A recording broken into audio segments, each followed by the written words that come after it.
ቆዩ ሀገራችን ኢትዮጵያ አለቅ ያላት ነገር የለም አለ።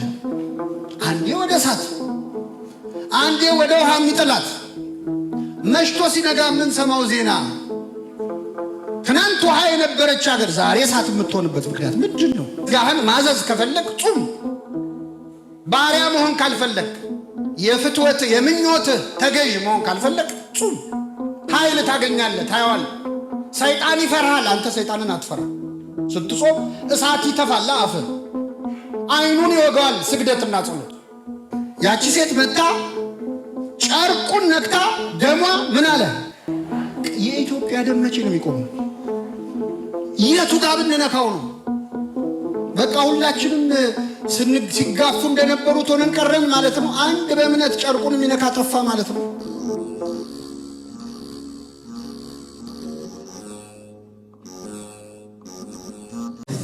ወወልድ ወመንፈስ ቅዱስ አሐዱ አምላክ አሜን።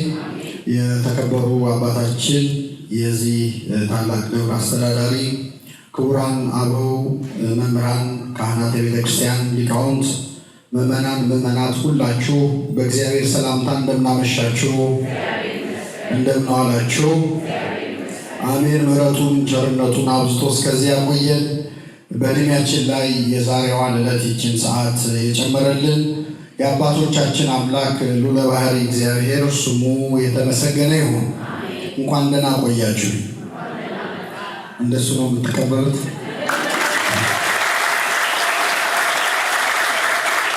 በእርግጥ እኔ ከመጣሁ እንኳን አንድ ወር ሆኖኛል። አማርኛ ራሱ እየጠፋኝ ነው። መቀላቀል ጀምሬያለሁና በዓይነ ሥጋ እንድንገናኝ በዚህ ዕለት በዚህ ስፍራ ያገናኘን የአባቶቻችን አምላክ ልዑለ ባሕርይ እግዚአብሔር ስሙ የተመሰገነ ይሁን።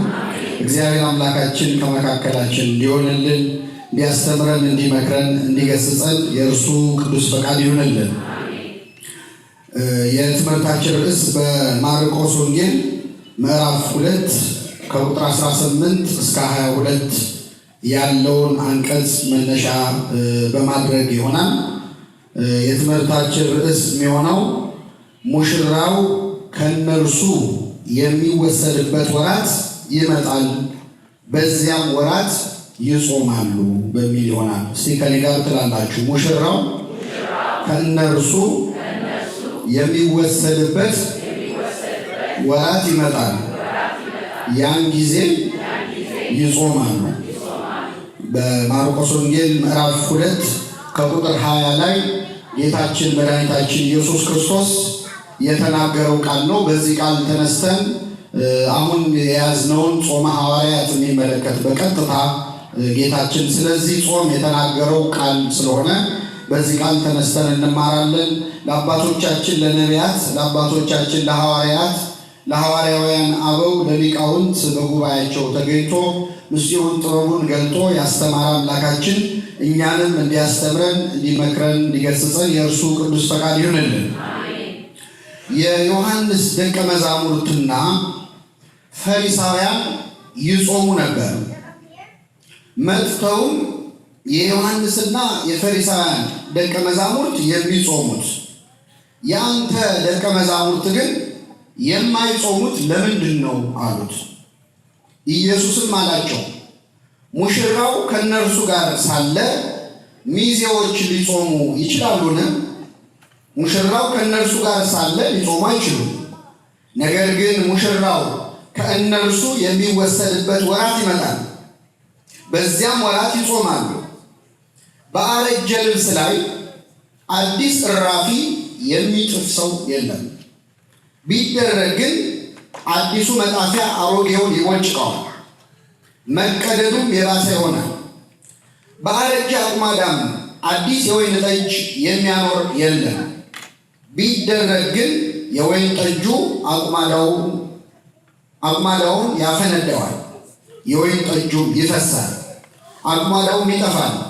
አዲሱን የወይን ጠጅ ግን በአዲስ አቁማዳ ላይ ያኖሩታል ይላል። ስለ ቃሉ አምላካችን ስም የተመሰገነ ይሁን። ጌታችን መድኃኒታችን ኢየሱስ ክርስቶስ በዚህች ምድር ላይ ሲመላለስ ከተጠየቃቸው ጥያቄዎች አንዱን ነው አሁን ያነበብነው። የመጥምቁ ዮሐንስ ደቀ መዛሙርት ይጾሙ ነበር፣ በጾም ይታወቃሉ። ጸሐፍት ፈሪሳውያንም በሳምንት 2 ቀን ማክሰኞና ሐሙስ ይጾሙ ነበር፣ ልክ እኛ ዛሬ ዓርብና ረቡዕ እንደምንጾሙ። ስለዚህ የመጥምቁ ዮሐንስ ደቀ መዛሙርት ይጾማሉ፣ ፈሪሳውያንም እንደዚሁ ይጾማሉ። ያንተ ተማሪዎች ያንተ ደቀ መዛሙርት ሲበሉ እንጂ ሲጾሙ አይተናቸው አናውቅም፣ ለምንድን ነው ደቀ መዛሙርት የማይጾሙት ብለው ጸሐፍት ፈሪሳውያንና አይሁድ አምላካችን መድኃኒታችን ኢየሱስ ክርስቶስን ጠየቁት ይላል። በጣም ይገርማል በእውነት። ያንተ ደቀ መዛሙርት በሉስ የማይጾሙት ለምንድን ነው? እኔ በእውነት ይህን ጥቅስ ስሰማ አይሁድ በጣም ናፈቁኝ። ይገርማቸዋል።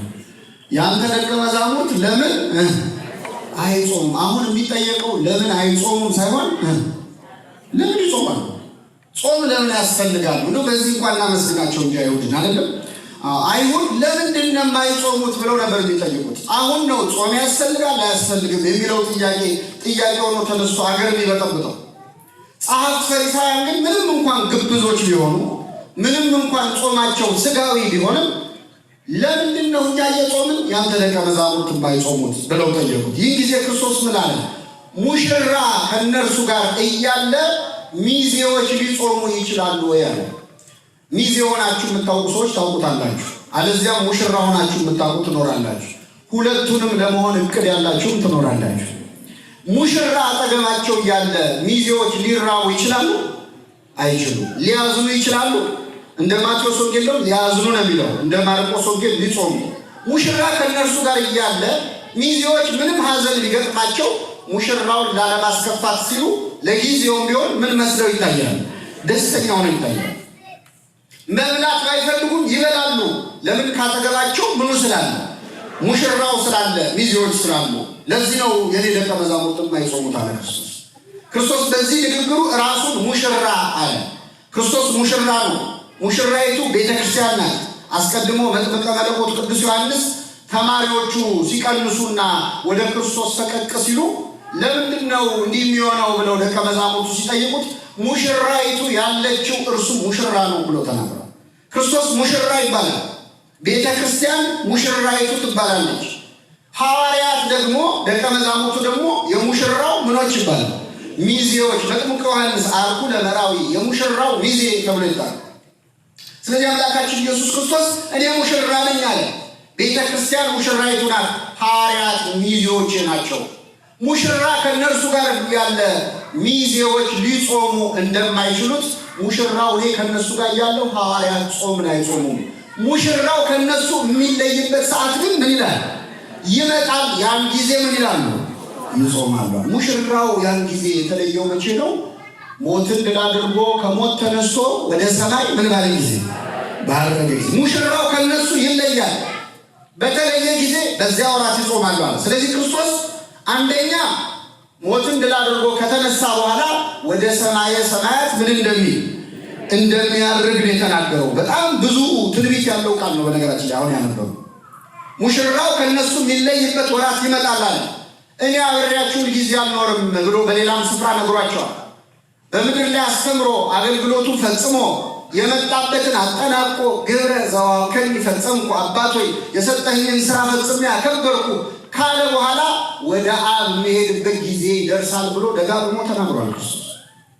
ስለዚህ ሙሽራው ከነርሱ የሚለይበት ወራት ይመጣል ሲል ስለ እርገቱ ነው የተናገረው። ስለ እርገቱ ብቻ አይደለም። የማይጾሙበት ምክንያት አለ። አንደኛ ሚዜዎች ሙሽራው እያለ አይጾሙም፣ ሙሽራው ሲለያቸው ስለሚጾሙ አለ አንድ። ሁለተኛ ክርስቶስ በዚህ ብቻ አላቆመም። ባረጀ ልብስ ላይ አዲስ እራፊ የሚያወርበት የለም። ምናልባት ይሄ እንኳን ትምህርት ለአሜሪካ የሆነ መሰለኝ። ልብስ ድሮ ሀገራችን ሲቀደድ ትዝ ይላችኋል። ሀገራችን በምንም ተአምር ልብስ አይጣልም። ታውቃላችሁ? ይጣላል። እንኳን ልብስ የለስላሳ ጠርሙስ ራሱ አይጣልም።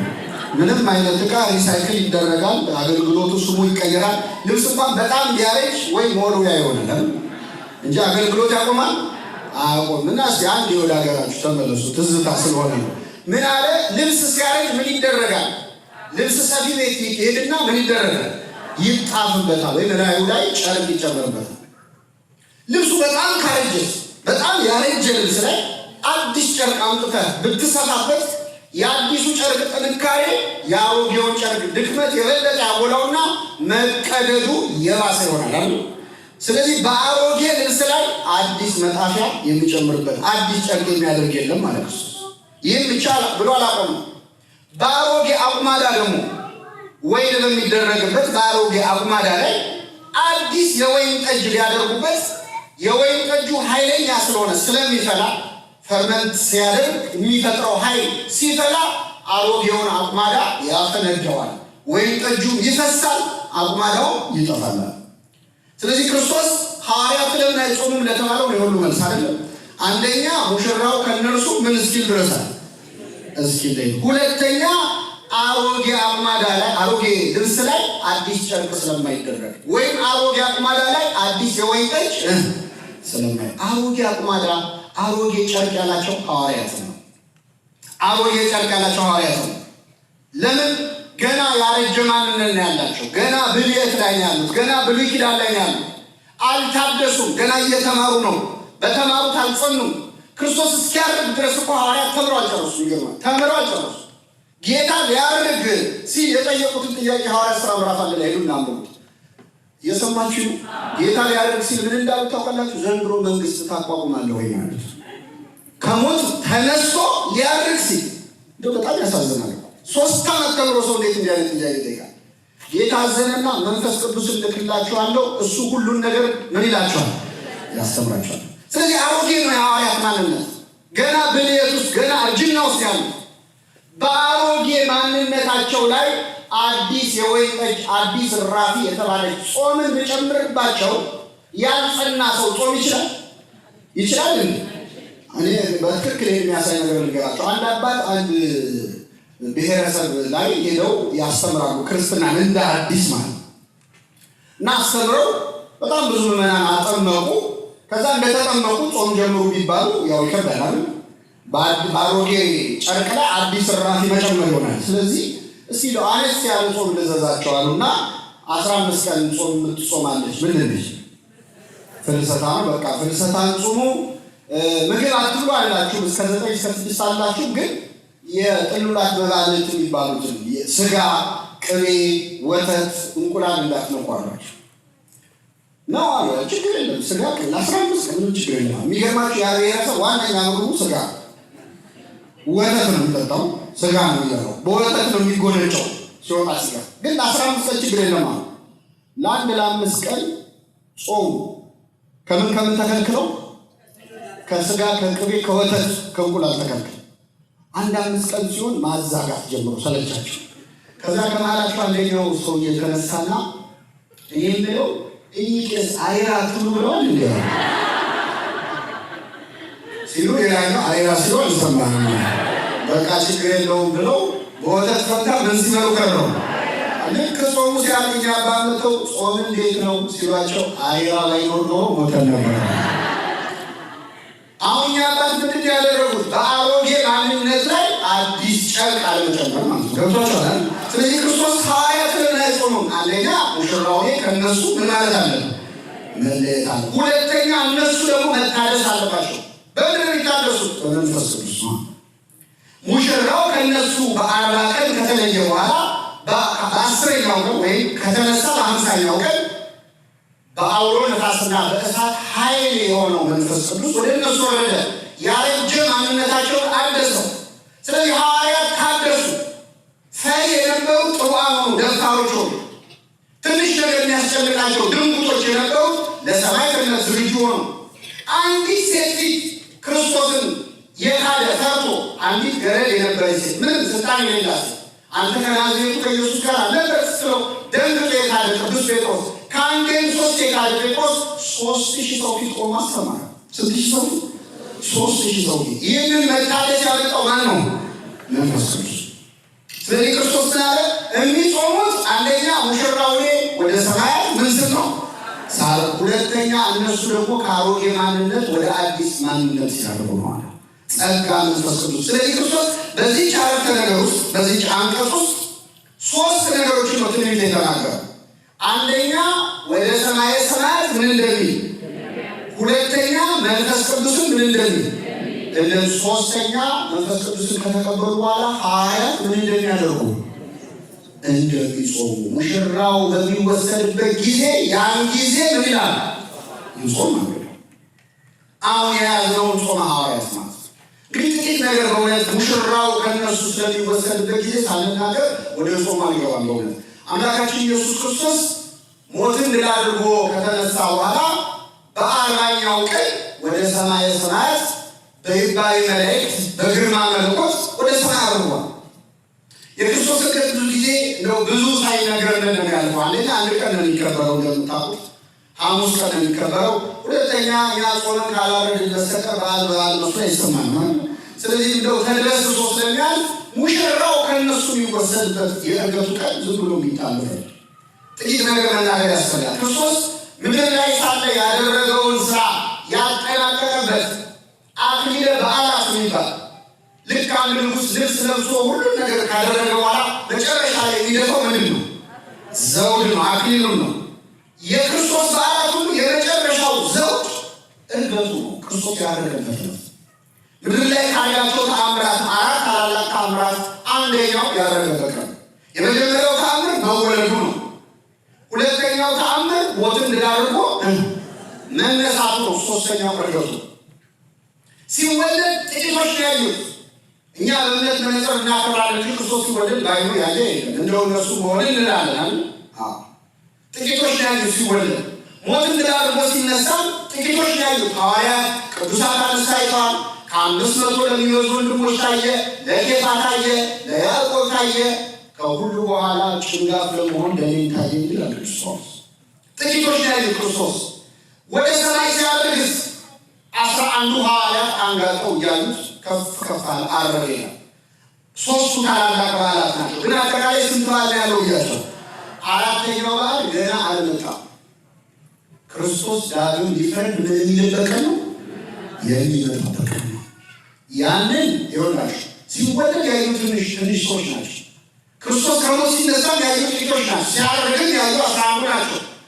ዳግም ሊፈርድ ሲመጣ ግን እዚህ ቤተ መቅደስ ውስጥ ያለ እያንዳንዱ ሰው ያየዋል። ሁላችንም እናየዋለን። በሰማይ ያለው በምድር ያለው ሁሉ በርቶ የሚታይበት ስለሆነ ፀሐይ ስትወጣ በምስራቅ በምዕራብ ያሉ እንደሚያዩ ኃጢአተኛውም ጻድቁም ምዕመኑም መናፍቁም አማኙም የአማኙም ክርስቶስ ሲመጣ ድጋሚ ያየዋል። የወጉት ራሱ ያዩታል። የወጉት የጨነቀሩት ያዩታል። ያንን ቀን ለማየት ያብቃን እናያለን። እሱን ስናይ ምን እናገኛለን ካላችሁ ምን እናገኙ ነው? እሱ የክርስቶስን ፊቱን ማየት እኮ ብቻ በቂ ነው። አንዲት ሴት ጸንሳ አመጣ ልክ ስትሆን ምጡ ያሰቃያት ሴት ልጁን ስታየው ምጧን ትረሳለች። የክርስቶስን ፊቱን ስናየው ዓለም ላይ የገጠመን መከራ ሁሉ ይረሳል። ታውቃለች። ፊቱን ብቻ ስናየው አባት ሲሶ የተባለ አባት ሊሞት አልጋ ላይ ሆኖ እያጣጣረ ደቀ መዛሙርቱ ከበው አይዞህ አባታችን እያሉት ያለቅሳል። ምንድን ነው ያስለቅሳሉ? አይ በግራልኩም ለስለቅቆና አላወቁትም ጨነቀኛል። አንተን የመሰለ ቅዱስ ቤት ይላል። ድንገት ግን እንባውን አቆመና ፊቱ በፈገግታ ተሞላ። ምንድን ያሳቀለን ፈገግታ አልካሉት። የጌታዬ ፊቱን አየሁት ሳልጸድቅ አልቀርም መሰለኝ። አምላካችን ፊቱ ለሁላችን ያሳየው። የተሳለ የፊቱ መልክ በዚያ አለ ይላል። በዚያ ምድር በከብታት ሲመጣ ጌታ ሆይና ብለው እነ ዮሐንስ እንደጸለዩት ማለት ጌታ ሆይ ቶሎ ነው ያሉለት አምላክ እሱ የመጣለት ሁሉ ነገር ነው የሚቀየው። ፊቱን በማየት ብቻ ፊቱን ሌላውን ተቆጥታችሁ ማለት የሙሴን ፊት አይተው እኮ ሰዎች ምን እንደሆነ ይቀጥላል። የክርስቶስ ፊቱ ምን ሊሆን ነው? አቤቱ ፊትህን አሳየኝ ፊትህን ይሻለው ያሉበት ዳዊት ማለት ይጸለያል። አምላካችን ለሁላችን ገጸ ምሕረቱን ይመልስልን። ስለዚህ ከአራቱ ተአምራት አንዱ ግን ዕርገቱ ነው። ክርስቶስ በምድር ላይ ወንጌል አስተማረ ለ33 ዓመት። ከዛ በኋላ ነፍሱ ከስጋው ስትለይ በነፍሱ መለኮት በተዋሃዳት ነፍሱ ሲኦል ወርዶ ለ33 ሰዓት አስተማረ። ከዛ ሞትን ድል አድርጎ ተነሳ። ከተነሳባት ሰዓት አንስቶ ለ40 ቀን ያህል ደግሞ ኪዳን የተባለውን ጸሎት ኪዳን የተባለውን ስርዓተ ቤተክርስቲያን አስተማረ። ቅድም አባቶቻችን ኪዳን ሲያደርሱ አልሰማችሁም? ኪዳን ዘነገሮሙ እግዚእነ ለሐዋርያቲሁ ንጹሐን፣ ጌታችን ለንጹሐን ሐዋርያቱ የነገራቸው ኪዳን እምቅድመ ዕርገቱ እስከ ሰማያት ወእምድኅረ ትንሣኤሁ እሙታን፣ ወደ ሰማይ ከማድረጉ በፊት ከሞት ከተነሳ በኋላ ነው። ክርስቶስ ለ40 ቀን አስተማረ። ለ40 ቀን ከኛ ጋር ቆየ። በ40ኛው ቀን ግን 11ዱን ደቀ መዛሙርት ይዞ ወደ ቢታንያ አወጣቸው ይላል። እያዩትም ከፍ ከፍ አለ ይላል። መጀመሪያ ባረካቸው፣ 11ዱንም ሐዋርያት ተሰናበታቸው። 3 ዓመት ሙሉ ቤት ንብረታቸውን ጥለው ተከተሉኝ ሲባሉ ምን ታበላናለህ፣ ምን ታጠጣናለህ፣ ተከትለን ምን እናገኛለን ሳይሉ ጨርቄን ማቄን ሳይሉ የተከተሉትን የዋሃን መናኞች ሐዋርያቱን ተሰናበታቸው ክርስቶስ በቢታንያ።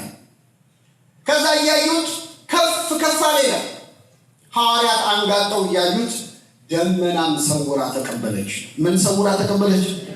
አሁን ደመና ሰውራ ተቀበለችው የሚለውን ጥቅስ ሳነብ ምን ትዝ ይለኛል? ክርስቶስን ደመና ሰውራ ስትቀበለው ይሄ መጀመሪያ አይደለም። ሲወለድም እኮ ታናሽ ደመና ድንግል ማርያም አልተቀበለችው። ደመና የተባለ ደመና ዘበአማን የዝናብ ውሃ የታየባት የእውነት ደመና ታናሿ ደመና ድንግል ማርያም በማኅፀኗ ሰውራ ለ9 ወር ይዛው ነበር።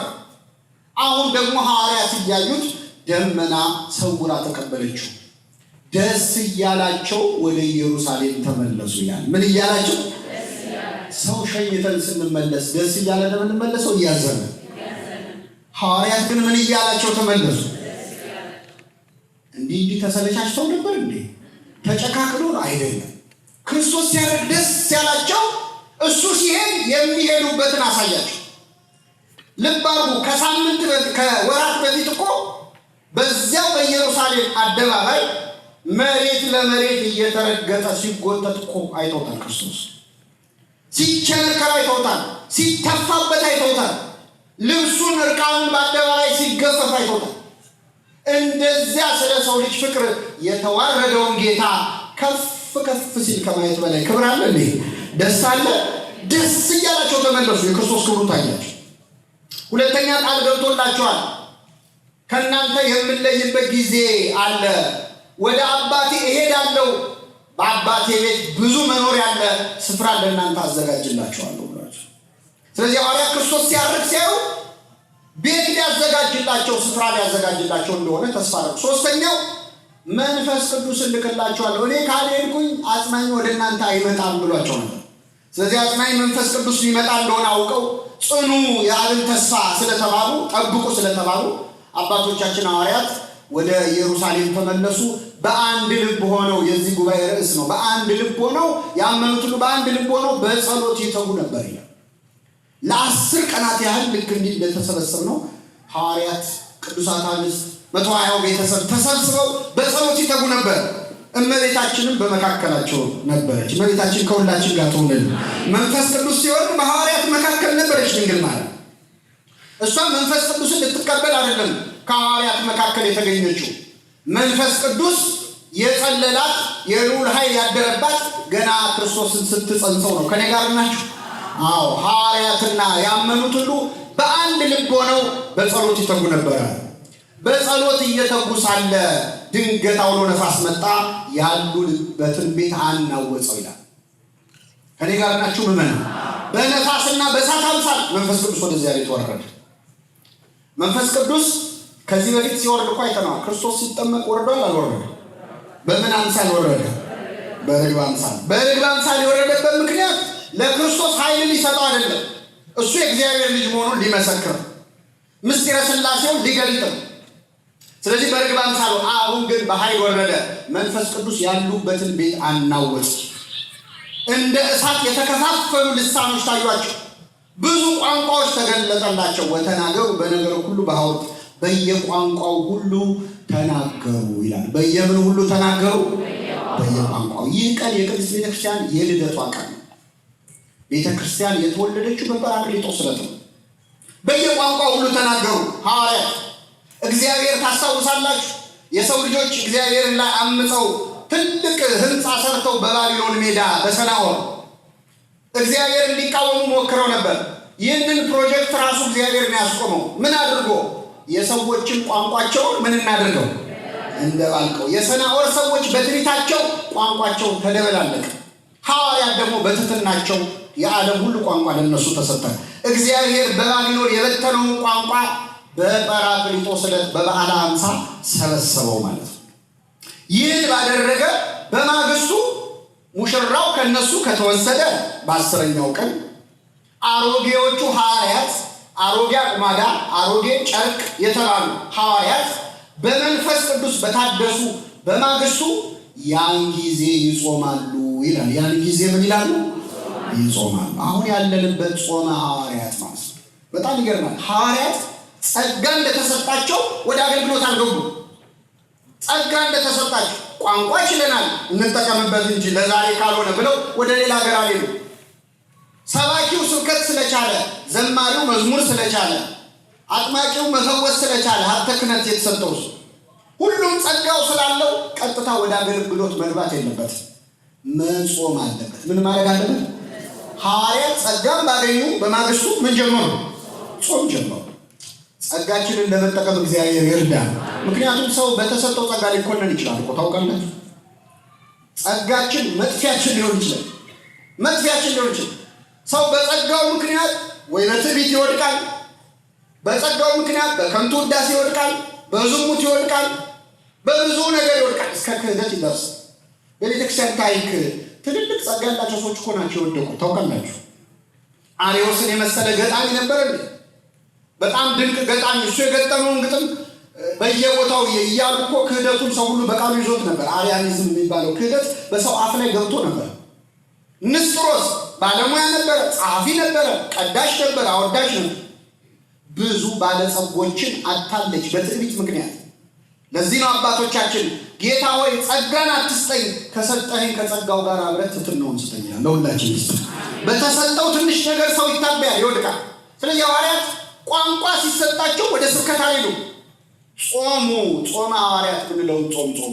እግዚአብሔር ለሰጠን ጸጋ ኃይል ጨምሮ እንዲሰጠን ይህንን ጾም መጾም አለብን ክርስቲያኖች። ጸጋ መጥፊያ እንዳይሆን ማለት ነው። የግድ እኮ መፈወስ፣ የግድ እኮ መስበክ፣ የግድ እኮ መዘመር አለም። ጸጋ የጸጋ ስጦታ ልዩ ልዩ ነው። መንፈስ ቅዱስ ግን ስንት ነው? ለእያንዳንዱ ሰው ጸጋ አለው። ጸጋዬ ምንድን ነው? የኔ ጸጋ እሱንም ለመለየት መጾም ያስፈልጋል። የተሰጠህን ጸጋ ካወቅከው ደግሞ ጸጋ ብዙ ነው። ልጅ ጸጋ ነው። እየሰማችሁ ልጆች የእግዚአብሔር ምኖች ናቸው ይላል መጽሐፍ። ስጦታዎች ልጆች ጸጋ ናቸው። አሳዳጊ ለመሆን መጾም አያስፈልግም? ያስፈልጋል። እዚህ ሀገር አሁን መኪና ትነዳላችሁ። መኪና ለመንዳት ዝም ብሎ ነው ወይስ ፈቃድ ያስፈልገዋል? ላይሰንስ አለው አይደል? ምን ያህል ጊዜ ተጃል ላይሰንስ ስትማሩ? ወይስ እንደ ሀገር ቤት በጓሮ ጀመራችሁ? እዚህ አበሻ እኮ ይዞት የማይሄደው ነገር የለም። ከእንጀራው ጋር መጣችሁት። እዚህ ያስፈልጋል አያስፈልግም? ምን ያህል ቀን ነው የሚፈጀው? ምን ያህል ወር ነው የሚፈጀው? እንደ ችሎታው ነው። 6 ወር። በቃ እኔ አልሳፈርም እዚህ ሀገር መኪና ውስጥ። እኔ ቆርቤ ካልሆነ አልሳፈርም። በ6 ወር ነው። ለማንኛውም መኪና ለመንዳት መንጃ ፈቃድ አለው። እዚህ መሀል ወላጆች አላችሁ። ወላጅ ለመሆን መቼ ነው መንጃ ፈቃድ ያወጣችሁ? መውለድ እኮ ወላጅ ያሰኛል? አያሰኝም። ወላጅ ሆናችሁ ለልጆቻችሁ እግዚአብሔር ወላጆች ያደርጋችሁ። መውለድና ወላጅ መሆን በጣም የተለያየ። ለተሰጠህ ጸጋ እንድትታመንበት ራሱ የማን እርዳታ ያስፈልጋል? ገንዘብ ይኖርሃል፣ ገንዘቡን አጠቃቀም አታርም የምትኮነንበት በገንዘቡ። ዝና ይኖርሃል፣ በዝና ምክንያት ትጠፋበታል። መልክ ይኖረዋል፣ ሰው በመልኩ ይጠፋበታል። ተሰጥቶ የምታውቀው ጸጋ ነው። ጸጋዬን አቆይልኝ፣ በጸጋዬ ልጠቀምበት ብሎ መለመን የሚገባው መጀመሪያ ማንን ነው? ውዳሴ ማርያም ሲተረጎም ሰምታችኋል። እመቤታችንን አባቶቻችን ልጅሽ ጸጋውን ክብሩን እንዳይነሳ ለምኝልን ይላሉ። እስኪ በሉ ጸጋውን ምን እንዳይለ ምኑና ምኑን በምድር ሳለን ጸጋውን በሰማይ ካለ ሳለን ክብሩን። አንዳንዴ ጸጋ ክብር ሊያሳጣ ይችላል። በምድር ባለ ጸጋውን አቤት እሱ ሲሰብክ፣ አቤት እሱ ሲቀድስ፣ አቤት እሳቸው ሰዓታት ሲቆሙ፣ አቤት እሱ ማህሌት ሲቆም ተብለው በጸጋቸው የተወደሱ ሰዎች ክብር ያጡ ግን ሰዎች አሉ። እዚህ ምድር ላይ ባለ ጸጋ አይደለማ እግዚአብሔር በሰማይ አሰልፎ ብራብ አብልታችሁኛል፣ ብጠማ አጠጥታችሁኛል እንጂ ስንት ስብከት ሰብካለ አይልም። ባፈራነው ይለካል። ስለዚህ ሐዋርያት ፈሩ። አያችሁ፣ ጸጋ ሲሰጣቸው ፈሩ። በጸጋው እንስራበታል አሉ። የጸጋውን ባለቤት ለመኑ፣ ተሰብስበው ጾሙ። ቅዱስ ጳውሎስም እኮ ያኔ ባይኖር በኋላ ላይ ራሱ ክርስቶስ ሳውል ሳውል ስለምን ታሳድደኛለህ ብሎ ከመረጠው በኋላ በማግስቱ ምንድን ያደረገው? ከስጋና ከደም ጋር አልተማከርኩም ይላል። ከምን ጋር አልተማከርኩም? ከሰው ጋር አልተማከርኩም፣ ወደ በረሃ ሸሸው ጸለይኩ ይላል ቅዱስ ጳውሎስ። 3 ዓመት ሙሉ ጾሟል። ሐዋርያት ሁሉ ከአገልግሎት በፊት ጾሟል። ኧረ ይገርማቸዋል። የሐዋርያትን ተናገርኩ እንጂ ክርስቶስ ራሱ እኮ ጾሟል ከማገልገሉ በፊት አይደል? እኔ በጣም ሁሌ ስናገረው ራሴን እንድታዘብ የሚያደርገኝ ነገር ልንገራችሁ። ክርስቶስ ምድር ላይ ቆየው 33 ዓመት ነው አይደል? 33 ዓመት ከ3 ወር። ስንት ዓመት አስተማረ? አቤት! ስንት ዓመት ዝም አለ? 30 ዓመት ዝም ብሎ 3 ዓመት አስተማረ። እኛ እኮ 3 ዓመት ተምረን ነው 30 ዓመት የምናስተምረው። በጣም ይገርማል። አሁን እሱ ዝግጅት አያስፈልገው ማለት ነው። ቅድመ ዝግጅት እያደረገ ነው አይባልም። ጥበብ ነው እሱ ራሱ። ምን ይማራል? መምህረ ሁሉ ነው። ፊደል ሊማር ቁጭ አለ። በጣቱ እኮ 10ቱ ትእዛዛትን የጻፈው እሱ ራሱ እኮ ነው። 10ቱ ትእዛዛትን በጣቶቹ የጻፈ አምላክ ፊደል ሊማር ቁጭ አለ። ለሐዋርያት 72 ቋንቋ የገለጠ ጌታ እሱ በአንድ ቋንቋ ተናግሮ ነው የሄደው። በስንት ቋንቋ? እንደው ትትነው አይገርማችሁ? በስንት ቋንቋ? በአንድ ቋንቋ። አሁን ጌታ ምድር ላይ ሲያስተምር በእንግሊዘኛ ጀምሮ በግሪክኛ አድርጎ በጣሊያንኛ መጨረስ ይችላል አይችልም? ይችላል። እኛ ይኸው በአንድ እንግሊዘኛ መከራር እንደ እያሳየን ያለ ነው። ቢያንስ አትሊስት እንላለን። አትሊስት አትቀርም። ክርስቶስ ያለም እኮ ሁሉ ቋንቋ ያውቃል። በስንት ቋንቋ ነው ያስተማረው? በአንድ ቋንቋ። ገበሬዎቹን እረኞቹን ሐዋርያት ግራ አላጋባቸውም። የሚያውቀውን ሁሉ እየዘረገፈ እኛንን እኮ ትንሽ እውቀት አንድ የላት እንቅልፍ የላት ይባላል። ትንሽ እውቀት በቃ ታስቸግረ ትፈታተነናል። በዚህ ሉጣ ትላለች።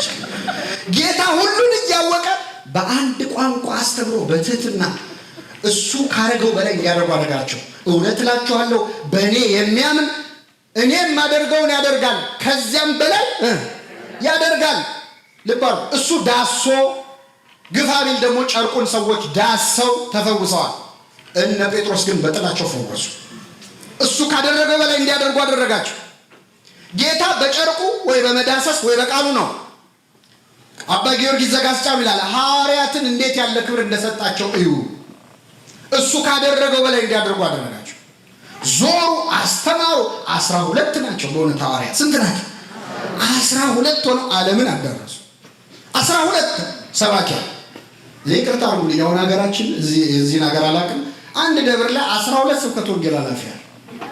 ስንት? ጌታ 12 የመደበው ለማን ነው? ለዓለም። ያ አንድ ደብር ግን የለም። የሐዋርያትን ስራ ከሰራ ነው ጥሩ ነው። 12 ሆነው አልቦ ነገር ወአልቦ ነቢይ ዘኢተሰምዐ ቃሎሙ፣ አንድ ያልተሰማ ቃል የለም ይላል ከሐዋርያት። ከሰበኩት ስብከት አንድ ያልተሰማ የለም። አንድ ውስተ ኩሉ ምድር ወፃ ነገሮሙ፣ ንግግራቸው ቃላቸው በዓለም ሁሉ ወጣ። ወእስከ አጽናፈ ዓለም በጽሐ ነቢቦሙ፣ እስከ ዓለም ዳርቻ ድረስ ንግግራቸው ደረሰ። ምን አዳረሰው? ምን አይነት ማይክሮፎን ነው? የአሁኑ ኢንተርኔት የለ፣ የአሁኑ ሚዲያ የለ። የሐዋርያት ስብከት ለምን ዓለምን አዳረሰ ካላችሁ አገልግሎ ከመጀመራቸው በፊት ምን አድርገዋል? ጾመዋል፣ ጸልየዋል። እኛ የወላችሁ እግዚአብሔር ፊት ሳንቆም እናንተ ፊት እየቆምን መጀመሪያ እግዚአብሔር ፊት መቆም አለበት ሰባኪው ህዝቡ ፊት ከመቆሙ በፊት። እኛን ገለብጠውና አልሆን ሲለን ነው ወደ ጌታ የምንመለሱ። ምን ነው እንደው እምቢ አለኝ ይሄ ነገር የምንለው። ሐዋርያት ቀድመው ባለቤቱን አናገሩት። ቋንቋ ተሰጠን፣ እንዴት እናስተናግድ? እንዴት እናስተምር? ተመልሰው ለመኑት። ዓለምን አንቀጠቀጡ። አንድ ሐዋርያ ከሰበከው የተረፈ የለም። ሁሉም ሰማዕታት ሆነው ነው የሄዱት። ሁሉም ሰማዕታት። እንዴት ያለ ነገር ነው! ተራ ሰዎች እኮ ናቸው ሐዋርያት። አሁን የተማሩ ሰዎች ስብስብ እኮ አይደሉም፣ ወይ የባለጸጋ ስብስብ አይደሉም፣ ወይ የጻድቃን ስብስብ አይደሉም። ሐዋርያት ውስጥ የሌለ ሰው አለ እንዴ? በምግባር ብትሉ እንደ ቶማስ ተጠራጣሪ አለ፣ እንደ ጴጥሮስ የሚወላውል አለ፣ አሁንም የሚክድ አሁንም ያምን። በባህር ላይ ወሰደኝ ጌታ ሆይ ብሎ የሚራመድ ትንሽ ቆይቶ መስጠም የሚጀምር የሚጮህ ጌታ ሆይ እግሬን በፍጹም አታጥበኝም እሞታለሁ እንጂ የሚል መልሶ ደግሞ ካላጠብከኝ እንደው በፍጹም ብሎ የሚቃወም የሚወላውል ነበር ጴጥሮስ። ቶማስ የሚጠራጠር ነበር። ማቴዎስ ቀራጭ ነበረ። ፖለቲካውንም ካያችሁ ማቴዎስ የሮማውያን ቅጥረኛ፣ ለቅኝ ገዢዎች የሚያገለግል ባንዳ ነበረ ማቴዎስ። ስምዖን ቀነናዊ ደግሞ ለአይሁድ የሚቀና ለእስራኤል ነፃ አውጪዎች መካከል ገብቶ የሚታገል ነበር። ሁለቱም ግን የክርስቶስ ሐዋርያት ነበሩ። ትንሿ ቤተክርስቲያን ማይክሮኮዝም ትባላለች። ሐዋርያት ማለት እያንዳንዱን ክርስቲያን የሚመስሉት ከኛ መሃል ተውጣቷል። እኛ መሃል ፈሪ ያለ፣ ከሃዲ ያለ፣ ሌባ ያለ፣ ይሁዳ ማለት ነው። ሁሉም አይነት አለ። በእነሱ ድካም ግን እግዚአብሔር ሰራ። በእውነት በጣም እግዚአብሔር በታሪኩ እኮ በኃያላን ሰርቶ አያውቅም። እችላለሁ የሚሉ ሰዎች ሰርቶ አያውቅም። በኮልታፋው በሙሴ፣ በብላቴናው በኤርምያስ፣ በለምጻሙ በኢሳይያስ ሁሌ ሲሰራ እግዚአብሔር ደካማ እየፈለገ ነው። ኃይሌ በድካምህ ይገለጣል አለ። ኃይሌ በምንም በድካማችን ውስጥ እግዚአብሔር ኃይሉን ይገለጣል። በጣም ይገርማል። አሁን ሙሴ እስራኤልን ነፃ ሊያወጣ ፈለገ። በ40 ዓመቱ እስራኤልን ነፃ ሊያወጣ ፈለገ። ስትራቴጂካሊ የነበረው ቤተ መንግስት ነው። የግብፅን ቋንቋ ያውቃል። የፈርዖን የልጅ ልጅ ነው። ህዝቡን ነፃ ሊያወጣ ሞከረ። ለእስራኤላዊ ደግፎ ግብፃዊውን ገደለ። እንኳን ህዝቡን ነፃ ሊያወጣ የ40 ዓመቱ ሙሴ በዚህ ምክንያት ከሀገር ኮብልሎ ስደተኛ ሆነ ማለት። አሁን እግዚአብሔር ሙሴን ህዝቡን ነፃ እንዲያወጣ መረጠው። መቼ እንደሆነ ታውቃላችሁ? 80 ዓመት ሲሞላው። ስንት ዓመት ሲሞላው? ሙሴ ህዝቡን ነፃ ማውጣት የፈለገው መቼ ነበር? ደና ጉልበት እያለው ስትራቴጂክ ቦታ ላይ እያለ፣ ቤተ መንግስት ውስጥ ኮኔክሽን እያለው አይደለ ምንለው፣ ደና ሰው ቤተ መንግስት ውስጥ እያለ። እግዚአብሔር በዚህ መንገድ አይሰራም። ውጣ አለው። እግዚአብሔር ባንተ የሚሰራው በጉልበት ስትታመን አይደለም። ዕፀ ጳጦስ ፊት ጫማህን አውልቀህ ስትደፋ ነው። ያኔ አንተን ተጠቅሞ ስራ መስራት ይችላል። እና በሐዋርያቱ ድካም የሰራው እግዚአብሔር ሐዋርያት ከማገልገላቸው በፊት ስለ ጾሙ ነው። በጸጋችን ለመጠቀም ይህንን ጾም እግዚአብሔር የበረከት ያድርግልን። የተሰጠንን ለመጠቀም ያብቃል። ተሰጥቶህም አትጠቀመው እኮ ብዙ አለ። የለም አለ እኮ። አሁን ክርስቶስ ዳግም ሊፈርድ ቢመጣ ምነው አንቺ እንደ ቅድስት አርሴማ አልሆንሽም፣ ምነው አንተ እንደ ጊዮርጊስ አልሆንክም የሚላችሁ ይመስላችኋል? አይልም እኮ። ምነው እንደፈጠርኩ አላገኘሁህም ነው የሚለው። ሲፈጥረን ንጹህ ነበር፣ ሲፈጥረን ቅዱስ ነበርን። ተሰጠን። በተሰጠን ብዙ ክፉ ሰራንበት። የተሰጠውን መጠቀም አለመቻለን የመሰለ ኪሳራ የለም በእውነት።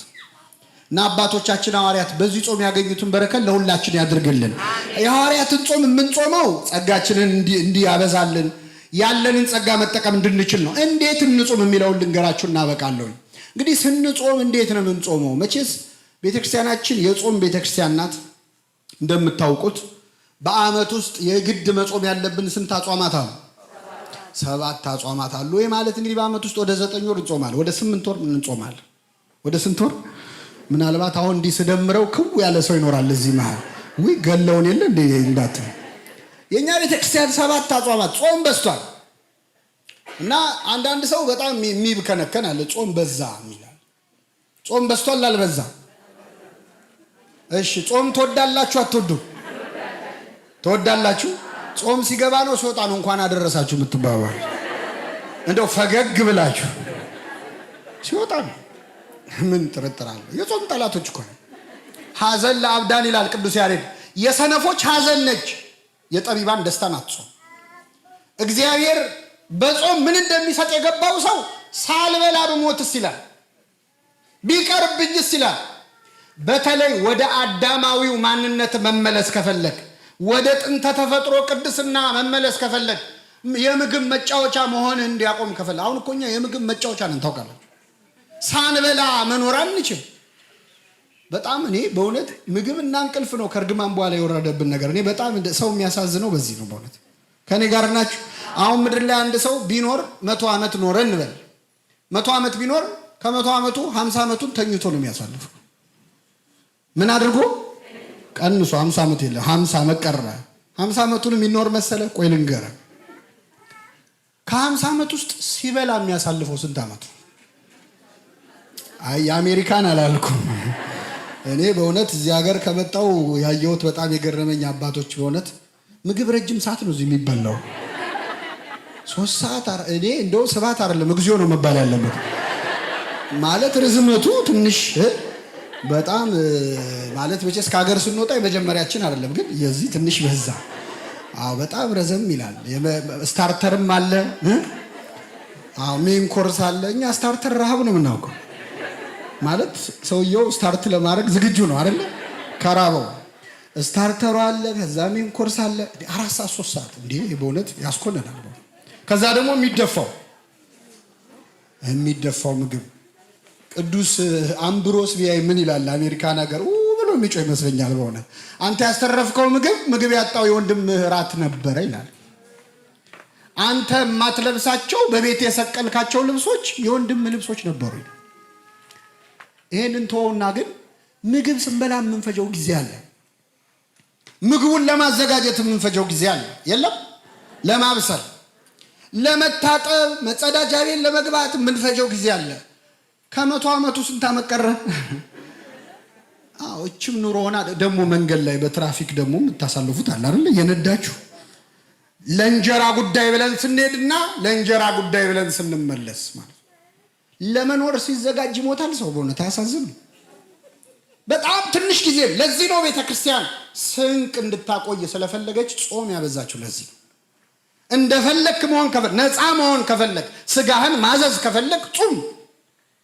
ባሪያ መሆን ካልፈለክ፣ የፍትወት የምኞት ተገዥ መሆን ካልፈለክ ጾም። ኃይል ታገኛለህ፣ ታየዋለህ። ሰይጣን ይፈራሃል፣ አንተ ሰይጣንን አትፈራ። ስትጾም እሳት ይተፋል አፍህ፣ አይኑን ይወጋዋል ስግደትና ጸሎት። ያም ባይሆን የሚጾም የሚጸልይ ሰው ወደ ቀደመው የጥንተ ተፈጥሮ አሁን የሚገርመው ድሮ ሃይማኖት ነው ብለው ሲያጣጥሉ የነበሩ ሰዎች አሁን ኢንተርሚተንት ፋስቲንግ ምናምን እያሉ አይደለም? ገና ይሰግዳሉ። ሰው በትክክል ሲሰለጥን ወደ መጽሐፍ ቅዱስ ነው የሚመለሰው። ወንድም ወደ መጽሐፍ ቅዱስ ነው የሚመለሰው፣ ወደ ስግደት ነው። ጾሙን አሁን ሳይንሱ አምኖ በ24 ሰዓት አንዴ ብላ ይላል። ጾም ማለት ምን? ጾም ዘወትር ማለት ምንድን ነው? ይሄን እኮ ነው ቤተክርስቲያን ስታስተምር የኖረችው። ሜዲቴሽን ብለህ መከራ ከብት ሱባ ያገባ ምን? እሱ እኮ ነው። ሌላ ምን አለ? በእንግሊዘኛ መሆን አለበት የግድ ነበረ? እጃችን ላይ እኮ ስላላወቅ ነው። የጾምን ጥቅም አሁን ዓለም ራሱ በደንብ ገብቷታል። ሰይጣንንም ድል የምንነሳው ስንጾም ነው። ምክንያቱም ሰይጣን እህል የሚባል ነገር በአፉ ገብቶ ያውቃል? መልአክ ነው፣ አይበላም አይጠጣም። የማይበላውን ሰይጣን እየበላ አትረታው፣ እየበላ እየጠጣ አትረታው። ስጋህንም አትረታው። ለስጋ ያሰኘህን ከሰጣት ያሰኛትን ትሰጣለች። ያሰኛትን ካበላሃት ያሰኛትን በሽታ ትመልስልሃለች። ስለዚህ በመጠን መጾም፣ በመጠን መጸለይ የግድ ነው። ለምንም ዓላማ በእውነት ለምንድን ነው የምንጾመው? ቢያንስ ስለ ጽድቅ አድርገን እንጾመው። ይሄን ነግሬያችሁ ልውረድ። በእውነት ጾም በአጀንዳ በምክንያት ነው የምንጾመው። ሐዋርያን ለምን ጾሙ? የሰጣቸውን ጸጋ ለመጠቀም ኃይልን ማን እንዲሰጣቸው? እግዚአብሔር። እስቲ አሁን እኛ ይህን ጾም ለምንድን ነው የምንጾመው? እግዚአብሔር ስለ ጾምን ብቻ አይደለም የሚደሰተው። ስለ ጽድቅ የሚጾሙ ብፁዓን ናቸው ይላል። ንዑዳን ክቡራን ናቸው። ስለ ጽድቅ ብለህ ከጾምከው ነው እግዚአብሔር መጾምህን ብቻ አይደለም የሚፈልገው፣ ምክንያትህንም ማወቅ ይፈልጋል። ለተለያየ ምክንያት ሰዎች ይጾማሉ። ለተለያየ ምክንያት አይሁድ ቅዱስ ጳውሎስን ካልገደልን አንበላም ብለው ጾመዋል። ጳውሎስን ካልገደል ነው አንበላም። ይሄ ስለ ጽድቅ ነው አይደለም። ለቁጠባ የሚጾም ሰው አለ። ምሳዬንና ቁርሴን እኮ ብዘል ይህን ያህል ወጪ ሴቭ አደርጋለሁ ብሎ አስቦ፣ ይሄ በምሳው የከበረ ይሉታል አባቶቻችን። ሀብት ለማካበት ብሎ ይጾማል። ይሄ ስለ ጽድቅ ነው። ብዙ እህቶቻችን ይቅርታ አድርጉልኝ፣ ለተክለውን ሰውነታቸው ማማር ሲሉ አንጀታቸው እስኪጣበቅ የሚጾሙ አሉ። የሉም አሉ። ጥብቅ ብለው ውሃ እየጠጡ አሁን ይሄ ስለ ጽድቅ አይደለም። ለመዋብ ለማማር ብሎ የሰውነት ቅርጻቸው እንዳይበላሽ ብለው የሚጾም እግዚአብሔር ደስ የሚለው ስለምንድን? ስለ ጽድቅ ስንጾም። ሐዋርያት የጾሙት ለጽድቅ ነው፣ ለአገልግሎት ነው የጾሙት። እኛ ለምን እንጾም? ከኃጢአት ለመለየት ብለን እንጾም። እስቲ ክርስቶስ የነገረንን አንድ የጾም አጀንዳ ልንገራችሁና አበቃለሁ። ጾም ሲመጣ የሆነ ጉዳይን የምትፈታበት ነው እንጂ ለመጾም ብለን የምትጾመው አይደለም። አንዳንዴ ለእግዚአብሔር ብለን የጾምን ይመስለናል እኮ አንዳንዴ። በእውኑ ለእኔ ጾምን ጾማችሁልኝን ይላል የሰራዊት ጌታ እግዚአብሔር ይላል ነቢይ። ለእግዚአብሔር ነው የምንጾመው ለራሳችን? መልሱልኝ። የምንበላው ለማን ነው? የምንጾመውም ለእግዚአብሔር አይደለም፣ ለራሳችን። ብንበላ ለራሳችን፣ ባንበላ ለራሳችን፣ ለጥቅማችን። ስንጾምም የምንጾመው ለራሳችን ነው። በስጋ ሰውነትን መግዛት ከፈለግ፣ ራስን መግዛት ከፈለግ፣ ክፉ ልማዶችን መተው ከፈለግ ጾምበት። በጾም የሚፈታ የሆነ ችግር አለ። አባቶቻችን ነቢያት፣ አባቶቻችን ሐዋርያት፣ ሁሉም ቅዱሳን በአጀንዳ ነበር የሚጾሙት። ይሄ ካልሆነ አልበላም እያሉ የነነዌ ሰዎች መቅሰፍት እስኪነሳላቸው ጾሙ። መቅሰፍቱ ሲነሳ ጾሙ አቆመ ነው አይደለም? ለስንት ቀን ጾሙ? በሶስት ቀን ትገለበጣለች ነው። ጾሙ አልተገለበጠችም። ምሕረቱን አሳየ፣ ተውት። ሌላ ሀገር ሰርተው ለፍተው ሲመለሱ ገንዘባቸውን ለመቆጠብ ይጾማል። መጽሐፈ ዕዝራ ላይ ከሰው ሀገር አምጥተን ያፈራነውን ሀብት በትነን እንዳንጨርሰው እንጹም ብለው ይጾማል። ስለዚህ ሰርተ የለፋበትን ገንዘብ ብዙ ዓመት በሰው ሀገር ከቤተሰብ ተለይተን ከብዙ ነገር መስዋዕትነት ከፍለን የለፋንበትን በማይሆን ነገር እንድንበትነው መጸለይ ያስፈልጋል፣ መጾም ያስፈልጋል። ጾም የማይፈታው ችግር የለም። አንድ ጊዜ ምን ሆነ? ወደ ጌታችን ወደ መድኃኒታችን ወደ ኢየሱስ ክርስቶስ ብዙ ሰዎች እየመጡ እንግዲህ ጋኔን ያለባቸው ይፈወሱ ነበር አይደለም? ክርስቶስም እየሰማችሁ ነው፣ ይገስጽ ነበር አይደለም? እና ወደ አምላካችን ወደ ኢየሱስ ክርስቶስ ልጄን ፈውስልኝ ሊል አንድ ሰውዬ ሲመጣ ክርስቶስ ሦስቱን ደቀ መዛሙርት ይዞ ወደ ታቦር ተራራ ወጥቶ ነበር። ታስታውሳላችሁ? ጴጥሮስን፣ ዮሐንስና ያዕቆብ እና ጌታ የታቦር ተራራ ላይ ነው ያለው። ደቀ መዛሙርቱ የቀሩት 9 ማለት ነው ከታች ነው ያሉት። እና ሲመጣ ልጁን ይዞት መጣ። ርኩስ መንፈስ ይዞታል ልጁ። ያሉት ደቀ መዛሙርቱ ናቸው። ደቀ መዛሙርቱ ደግሞ አጋንንት የማውጣት ስልጣን ተሰጥቷቸዋል። አጋንንት በስም ተገዙልን ብለው ደስ ብሏቸው ሁሉ ለጌታ መጥተው ነግረው ነበር አይደል? እና ይህን ልጅ እንዲፈውስ አመጣ። ልጄን ፈውሱልኝ ብሎ ለደቀ መዛሙርቱ አመጣ። የሚገርማችሁ ደቀ መዛሙርቱ ለ9 ይህን ጋኔን ውጣ ቢሉት እምቢ አለ። ስንት ሆነው? 9 ሆነው። ደግሞ ምን አይነት ክፉ ጋኔን እንደሆነ ማለት ጥሩ ጋኔን የለም አውቃለሁ፣ ግን ይሄ ክፋቱ ምንድን ነው? ደንቆሮ ነው፣ ዲዳ ነው። ደንቆሮ ነው ማለት ስታናገረው ምን አይልም፣ ዲዳ ነው። መልስ ስትለው ምን አይልም፣ አይመልስም። ምንም የት ነው ያዝከው ስትለው አይሰማም። መች ነው አይመልስም። ለ9 ሆነው ወዲህ ቢሉት ወዲያ ቢሉት ተዋረዱ። 9 ደቀ መዛሙርት እንደው ያሳዝናል። ትንሽ አይሁድ ፊት ትንሽ ያስከበረቻቸው እቺ ጋኔን ማውጣት ነበረች። እሷም እምቢ አለች። አሁን ሆነን ለመነጋገር እዚህ ያሉ ቀሳውስት አባቶቻችን ባሉበት አንድ ርኩስ መንፈስ አንድን ሰው ቢፈትነውና ቢንፈራፈር ያሉት ካህናት በሙሉ ተሰብስበው ውጣ ቢሉት ጋኔኑ እምቢ ቢል ምን ታስባላችሁ?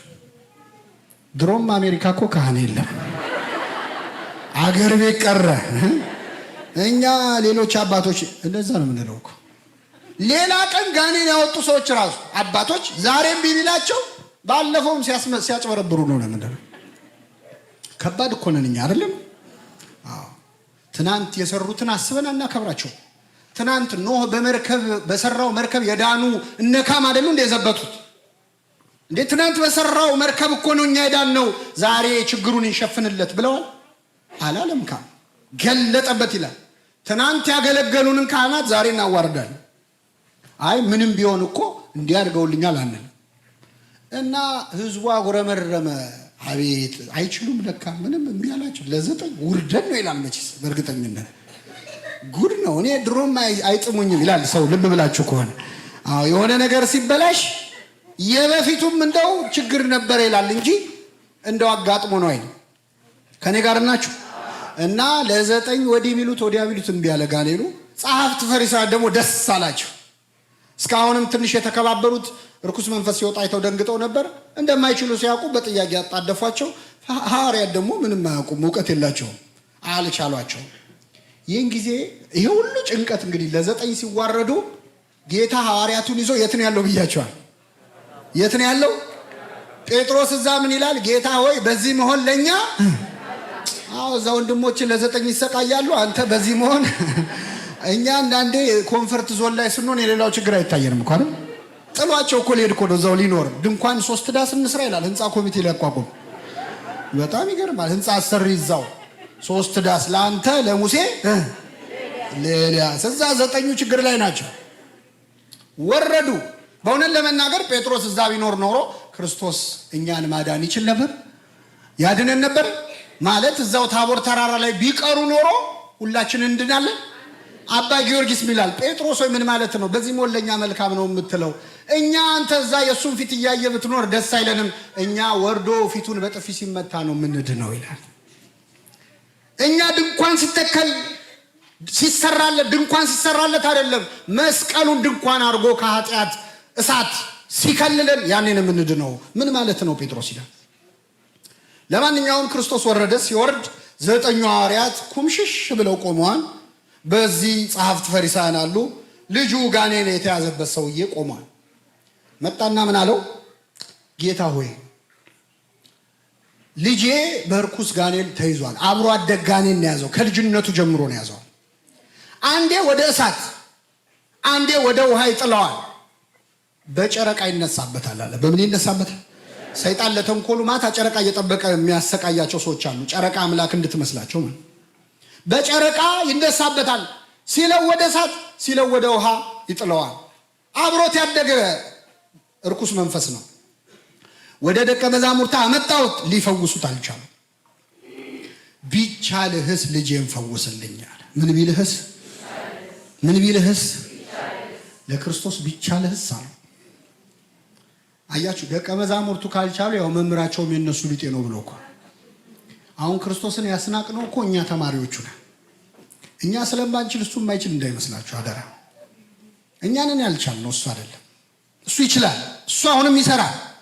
አላሰራ ብለ ነው እንጂ እሱ ይሰራል። እና አመጣውን ሊፈውሱት አልቻሉ። ቢቻልህስ ልጄን ፈውስልኝ አለው። ቢቻልህስ ትላለህ? ለሚያምን ሁሉ ይቻላል አሉ። ለሚያምን ሁሉ ይቻላል ሲለው ምን አለ? አምናለሁ በሉ እስኪ። አለማመኔን እርዳው። ምን እላለሁ? ምንን እርዳው?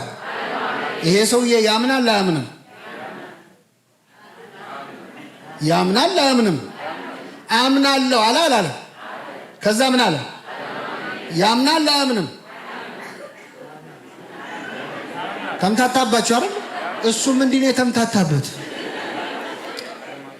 ካልገባችሁ እኔ ላብራራላችሁ። አምናለሁም አላምንምም ምን ማለት ነው? አንተ ኃይል እንዳለ አምናለሁ፣ ግን እምነቴ ብቁ አይደል። አምናለሁ በሉ እስኪ። አለማመኔን እርዳው። እጸልያለሁ፣ አለመጸለዬን እርዳው። እንጸልያለን አንጸልይም? ግን ደግሞ አንጸልይ። አባታችን ሆይ ተጀምሮ እስኪያልቅ ስንት ቦታ ደርሰን ነው የምንመለሰው? የጸሎት መጽሐፍ ካሁን አለቀ አላለቀም ብላችሁ ገጹና ላይ አልቆጠራችሁም? ስለዚህ እጸልያለሁ፣ አለመጸለዬን እጾማለሁ። እንጾማለን ግን አንጾምም። ከስጋ እንጾማለን፣ የሰው ስጋ እንበላለን፣ እናማለን። ተይ እንጂ እያለን ነው የምንጾመው። እንዲያረገች እያለን እኔ ለማማት ብዬ አይደለም እያለን እየታጠብን እንደ ጲላጦስ እጃችንን እጾማለሁ፣ አለመጾሜን እርዳው። እሰብካለሁ፣ አለመስበኬን እርዳው። እቀድሳለሁ፣ አለመቀደሴን እርዳው። ብዙ አለ፣ ለካ ብዙ አለ። እያረጉ አለማድረግ አለ። በጣም ውብ ጸሎት ጸለየ ሰውዬ። አምናለሁ፣ አለማመኔን እርዳው። ከዛ ጌታ ምን አደረገ? አምጡት አለና ውጣ አለው። ጋኔኑ ወዲያውን ወጣ። የሚገርማችሁ ቀድሞ ግን ምን አለ ህዝቡን? የማታምን ትውልድ ሆይ እስከ መቼ ከእናንተ ጋር እኖራለሁ አላቸው። ምን የምትል ትውልድ? የማታምን ትውልድ ሆይ እስከ መቼ ከእናንተ ጋር እኖራለሁ አላቸው። ከዛ አምጡት አለ፣ ውጣ አለው። ጋኔኑ ወዲያውን ወጣ። ከዛ ህዝቡም ያው ልጁ ከተፈወሰ ሾይዝ ኦቨር ነው የምትሉት፣ አልቋል ትርኢቱ። ሁሉም ወደ ቤቱ ሄደ። 19 ደቀ መዛሙርት ብቻቸውን ወደ ኢየሱስ ቀረቡ ይላል።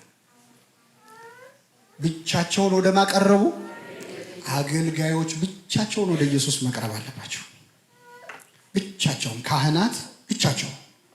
ህዝቡ ሲያስቀድስ አይደለም፣ ማህሌት ሲቆም ሰዓታት ሲቆም አይደለም። አንተና ኢየሱስ ብቻችሁ። አሁን እኛ ብቻችንን ከእሱ ጋር ስለማንቆም ነው ብዙ ነገር እምቢ አለ።